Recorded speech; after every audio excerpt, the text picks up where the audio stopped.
New Zealand is especially favored.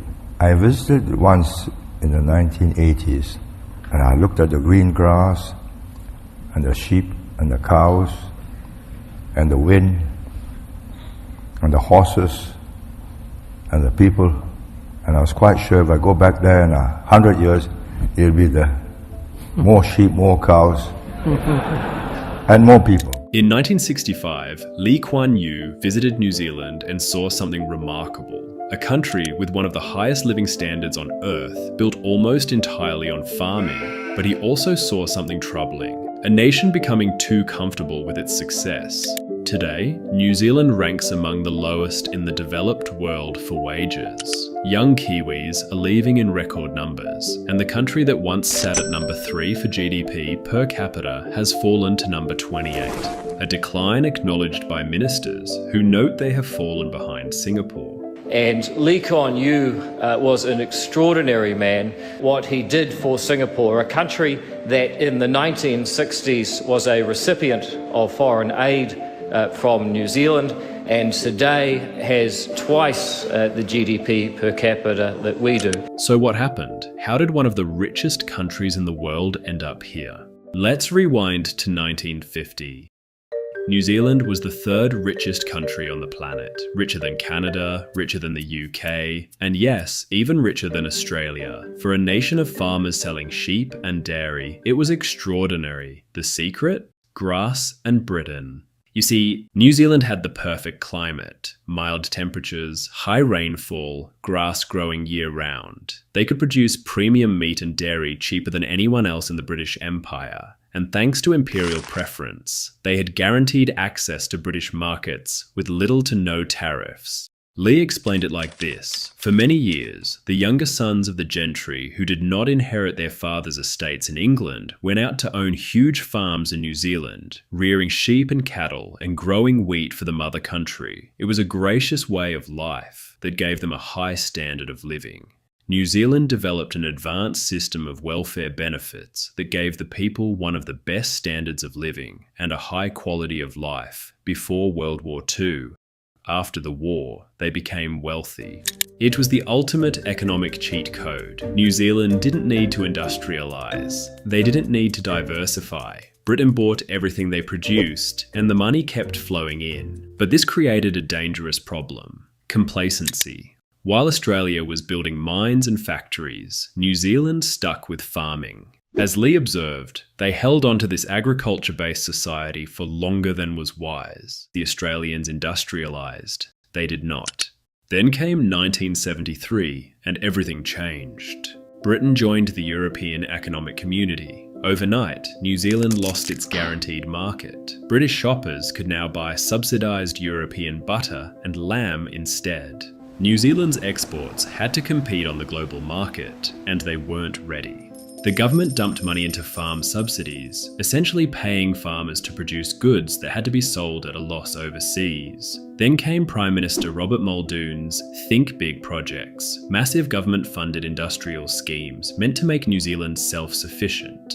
The results were mostly catastrophic. Government debt exploded from $4.2 billion in 1975 to nearly $22 billion by 1984, with the country suffering from a combination of slow economic growth, high inflation, and rising unemployment all at once. And the human cost? Brain drain.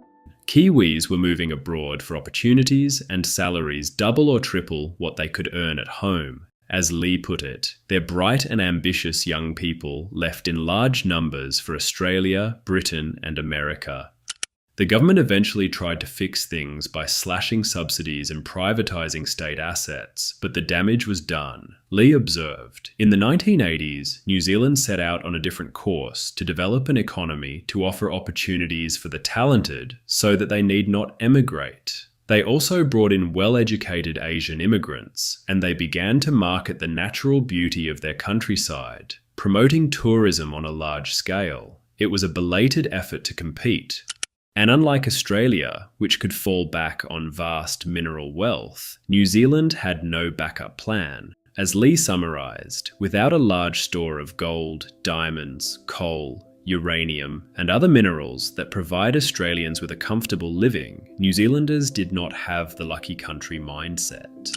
Fast forward to today. New Zealand faces a housing crisis, low wages, a high cost of living, and an ongoing exodus of talent. Over 700,000 Kiwis now live in Australia, with many more looking for opportunities elsewhere. One Redditor summed up the situation. The equivalent of the entire population of Hamilton left the country last year. We are pushing young Kiwis overseas and giving them very little to be hopeful for here, especially if your parents don't own property. I personally know a fair few people with concrete leaving plans this coming year as well. We are a regressing nation, betting on a zero-sum game and sacrificing our future. We will end up being one of those nations that have more ethnic expats than nationals.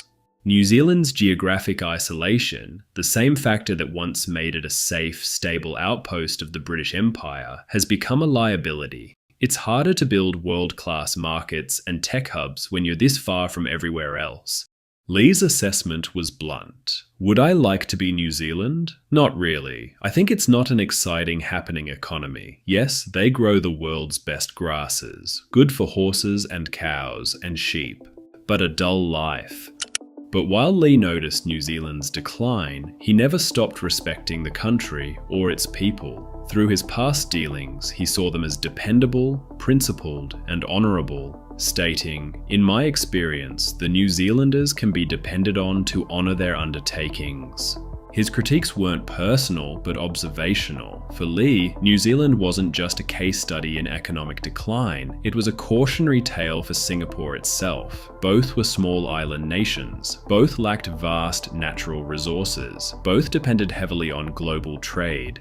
Given these fundamental similarities, Lee advised that New Zealand, like Singapore, should take advantage of the growth of Asia by utilising their growing Asian migrant communities as a necessary bridge to economic opportunity. He stated, "I have noticed many changes in New Zealand since I first came here in April 1965. New Zealand has become more diverse and more interesting. In particular, I see a growing Chinese community of Malaysians, Singaporeans, and Hong Kongers. You also have Vietnamese.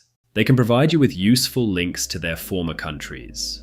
As you absorb more business and other immigrants from East Asia, you will more easily plug into these high-growth economies."